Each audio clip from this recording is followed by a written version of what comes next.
வாழ்க வளமுடன். திருமந்திரத்தில் 2302வது பாடல் களவு செலவு என்ற தலைப்பில் கொடுத்துருக்காங்க. இந்த தலைப்புக்கான அர்த்தத்தையும் இந்த தலைப்பை தொட்டு இருக்கக்கூடிய பாடல்களில் திருமூலர் நமக்கு எதை கொண்டு வந்து சேர்த்துருக்காரு அப்படின்ற டீட்டெயிலையும் தான் இன்றைக்கி வீடியோவில் நம்ம தெரிஞ்சுக்க இருக்கோம்.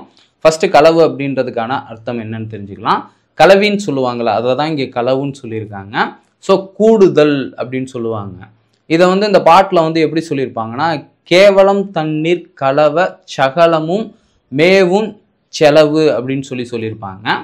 ஸோ இந்த கூடுதல் அப்படின்றத வந்து மனம் எதோடு கூடி இருக்கிறது அப்படின்றத வந்து அவங்க வந்து முன்வைக்கிறாங்க. உதாரணத்துக்கு கேவலம் அப்படின்னாவே அற்ப நிகழ்வுகள் அப்படின்னு சொல்லுவாங்க. இப்போ இந்த மனமானது ஆசைப்படுது. அந்த ஆசை அப்படிங்கிறது வந்து நம்மக்கிட்ட வந்து அடையும் போது ஒரு நிலைக்கு போகுது, தடைபடும் போது ஒரு நிலைக்கு போகுது. இந்த ஆசை அப்படின்றதே ஒரு உணர்ச்சி வயப்பட்ட ஒரு தன்மை தான். ஒரு குறிப்பிட்ட பொருள் நமக்கு வந்து ஆசைப்படுவோம், அதை வாங்கியிருப்போம், வாங்கி ஒரு குறிப்பிட்ட நாட்கள் மட்டும் பயன்படுத்திட்டு அதுக்கப்புறம் அதை கண்டுக்காமல் வீட்டில் வந்து சும்மா போட்டு வச்சுருப்போம். ஸோ அந்த பொருளில் கிடைச்ச இன்பம் ஆனந்தம் அப்படின்றது லைஃப் லாங் நமக்கு வந்து நீடிக்குதான்னு கேட்டிங்கன்னா நீடிக்காது. ஒரு குறிப்பிட்ட மணி நேரங்கள் அல்லது நாட்கள்லேயே வந்து காணா போயிருக்கும். இப்போ கோபத்தை கூட உணர்ச்சி வயப்பட்ட ஒரு நிலைன்னு தான் சொல்லுவாங்க. கவலையும் அதே போல தான். ஏதோ ஒரு நிகழ்வின் காரணமாக நம்ம வந்து ஏதோ ஒன்றில் கூடி இருப்போம். அந்த நிகழ்வோடு நிற்கிறது வேற. அந்த நிகழ்வை தொட்டு நம்ம மனமானது ஒரு உணர்ச்சிக்குள்ளே வயப்படுறது வேற. இப்போ நம்ம ஆசைப்பட்ட ஒன்று அடையலை அப்படின்னா கோபம் வந்துடுது, இல்லாட்டினா கவலை வந்துடுது. அடையலை அப்படின்ற ஒரு நிகழ்வோடு இணைஞ்சிட்டோம், அடையிறதுக்கு என்ன பண்ணலாம் அப்படின்னு யோசிக்கிறது வேற. அந்தந்த நிகழ்வுக்கு தகுந்தாற் போல நம்ம ரியாக்ட் பண்ணுறது வேற. அதாவது அந்த நிகழ்வுக்குள்ள இணைஞ்சு அடுத்த நிகழ்வோட அந்த நடுநிலையான ஒரு மனநிலையோட பயணம் பண்ணுறது வேற. ஆனால் ஏதோ ஒரு உணர்ச்சிக்குள்ளே போய் சிக்கிக்கிறது வேற. நமக்கு கிடைக்கல அப்படிங்கிறது இந்த நிமிஷம் ஏதாவது ஒன்றுன்னு வச்சுக்கோங்க, இந்த நிமிஷத்துல தான் கிடைக்கல, அடுத்த நிமிஷத்துல அது மாறுறதுக்கான வாய்ப்புகள் இருக்கு. அந்த கிடைக்காத விஷயத்த கிடைக்க வைக்கிறதுக்கும் அடையிறதுக்கும் என்ன செய்யணுமோ அதை செய்யாம கிடைக்கல அப்படின்றத தொட்டு வரக்கூடிய உணர்ச்சிக்குள்ள நாம வந்து சிக்கிக்குவோம்.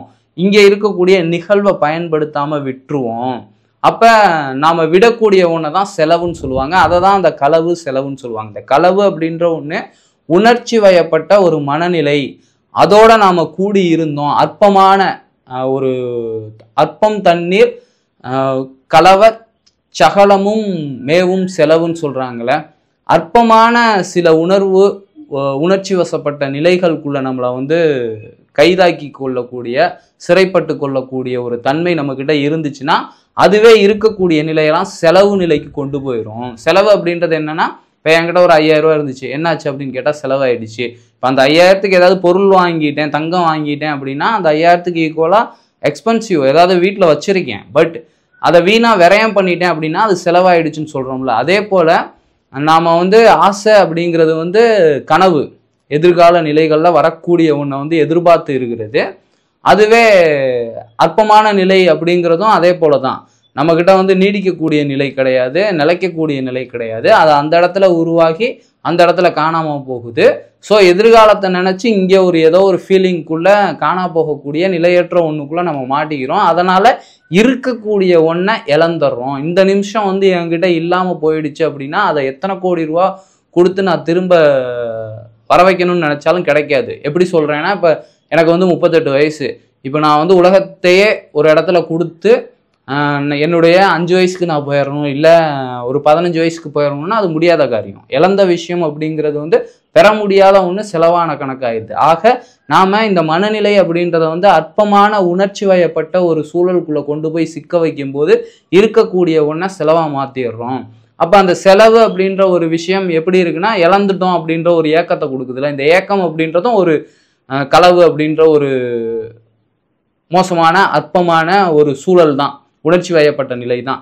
ஸோ இந்த களவு அப்படின்றதே செலவை கொண்டு வருது. இந்த செலவு அப்படின்ற ஒரு மனப்பான்மையே நம்மக்கிட்ட திரும்ப களவை கொண்டு வருது. அப்போ இந்த களவு அப்படிங்கிறது திரும்ப இந்த செலவுக்குள்ளே தான் கொண்டு போகும். ஆக இந்த களவும் செலவும் தான் நம்மளை வந்து பிறப்பு இறப்பு அப்படின்ற அந்த சக்கரத்துக்குள்ளே சிக்க வச்சுக்கிட்டு இங்கே மாட்ட வச்சிருக்கு, சிறைப்பட வச்சிருக்கு. ஸோ இந்த மனம் அப்படின்றது வந்து களவுலையும் இருக்கக்கூடாது, ஏதோ ஒரு விஷயத்துக்குள்ளே கூடி இருக்கக்கூடிய அற்பமான உணர்ச்சி வயப்பட்ட நிலைக்குள்ளே வந்து நாம் கூடி இருக்கக்கூடாது.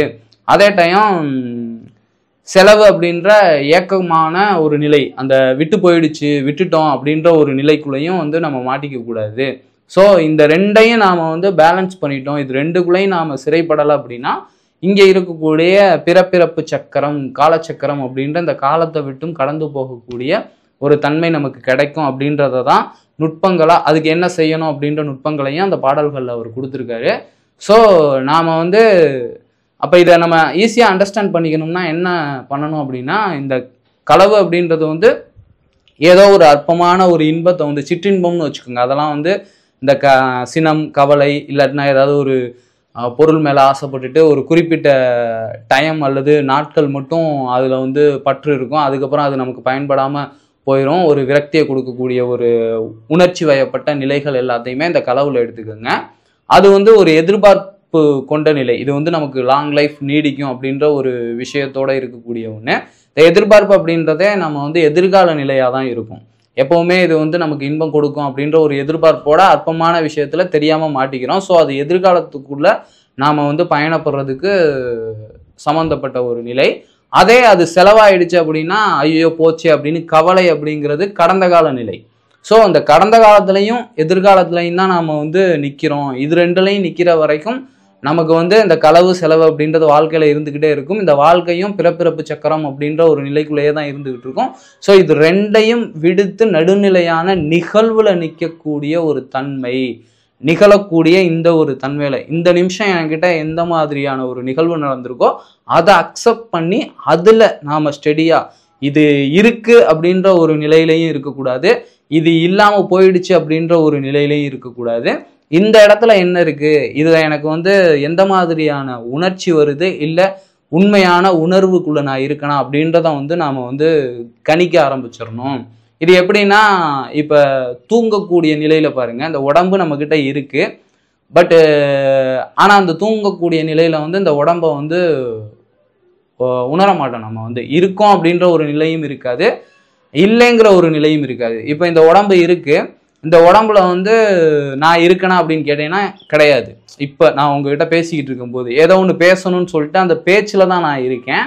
இன்னொன்று இது இப்படி பேசலை அப்படின்ற ஒரு வருத்தத்தில் கூட இருக்கலாம், இல்லை இப்படி பேசணும் அப்படின்ற ஒரு எதிர்பார்ப்பு ஒரு எதிர்கால நிலைகளில் கூட இருக்கலாம். ஆனால் இருக்கக்கூடிய இந்த நிலையில் அழகாக நான் ஒரு விஷயத்த அனுபவிச்சுக்கிட்டு இருக்கேனா, அனுபவம் பண்ணிக்கிட்டு இருக்கேனா, அது கிடையாது. ஆனால் தூக்கத்தில் என்ன பண்ணுவோம், இந்த உடல் இருக்கும், இந்த உடலில் வந்து ஏதாவது குறைகளும் இருக்கும், இல்லாத நிலையும் இருக்கும். இப்போ அதை தான் நான் வந்து மேக்சிமம் நம்ம வந்து இந்த வாழ்க்கையோட பயணத்தில் என்ன பண்ணுவோம்னா, இருக்க இந்த உடலை பற்றியோ உயிரை பற்றியோ கவலைப்படாமல் இதை வச்சு இப்படியெல்லாம் வாழ முடியாமல் இருக்கமே அப்படின்ற ஒரு இல்லாத நிலையில தான் நம்ம வந்து இந்த வாழ்க்கையில் நினைவில் இருக்கும்போது பெரும்பாலும் இருப்போம். ஆனால் தூக்கத்தில் பாருங்கள், தூங்கிக்கிட்டு மட்டும்தான் இருப்போம், அந்த தூக்கமாக மட்டும்தான் இருப்போம்.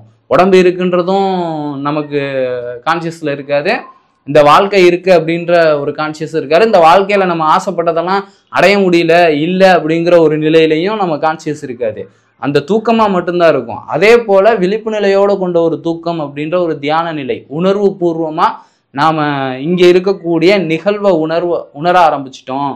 இங்கே இந்த நிகழ்வை தொட்டு இருக்க விஷயத்துலையோ இல்லாத விஷயத்துலையோ நாம் வந்து உணர்ச்சிகளாக இருக்க மாட்டோம். அப்படி இருந்தோம் அப்படின்னம்னா அது வந்து நம்மளை பிறப்பிறப்பு சக்கரம் அப்படின்ற ஒரு நிலையிலேயே தான், ஒரு காலகட்டத்துக்குள்ளேயே தான் நம்மளை வந்து சொலட்டி அடிச்சுக்கிட்டு இருக்கோம் அப்படின்ற ஒரு விஷயத்தை தான் இந்த தலைப்பை தொட்டு இருக்கக்கூடிய பாடல்களையும் அதிலிருந்து விடுபடுறதுக்கு என்ன செய்யணும் அப்படின்ற சில நிலைகளையும் வந்து திருமூலர் கொடுத்துருக்காரு. இது அவத்தை அப்படின்ற மெயின் ஹெட் தலைப்பு ஒன்று இருக்குது, அதை தொட்டு அதில் சப்டைட்டிலாக வரக்கூடிய தலைப்பு தான் இது. ஸோ அவஸ்தை அப்படிங்கிறத தான் அவர் சொல்கிறாரு. இந்த அவஸ்தைப்பட்ட நிலை அப்படின்றது இந்த களவு செலவு அப்படின்ற ஒரு நிலைக்குள்ளே நாம் சிக்கிக்கிட்டு இருக்கிறதுனால தான் அப்படின்றத வந்து முன் வச்சிருக்காரு. ஸோ இதை உங்களுக்கு புரிகிற அளவுக்கு சொல்லியிருப்பேன்னு நினைக்கிறேன். இந்த தகவல் பற்றிய உங்களுடைய கருத்துக்களை கீழே கமெண்ட்டில் பதிவு செய்யுங்க. புரியலைனாலும் இல்லை முரண்பாடாக இருந்தாலும் அதையும் சொல்லுங்கள். முடிஞ்ச அளவுக்கு நான் அதில் இருக்கிறத இன்னும் கிளியராக எக்ஸ்பிளைன் பண்ண முயற்சி செய்கிறேன். அடுத்த வீடியோவில் பார்க்கலாம். வாழ்க வையகம், வாழ்க வையகம், வாழ்க வளமுடன். குருவே துணை, குரு வாழ்க.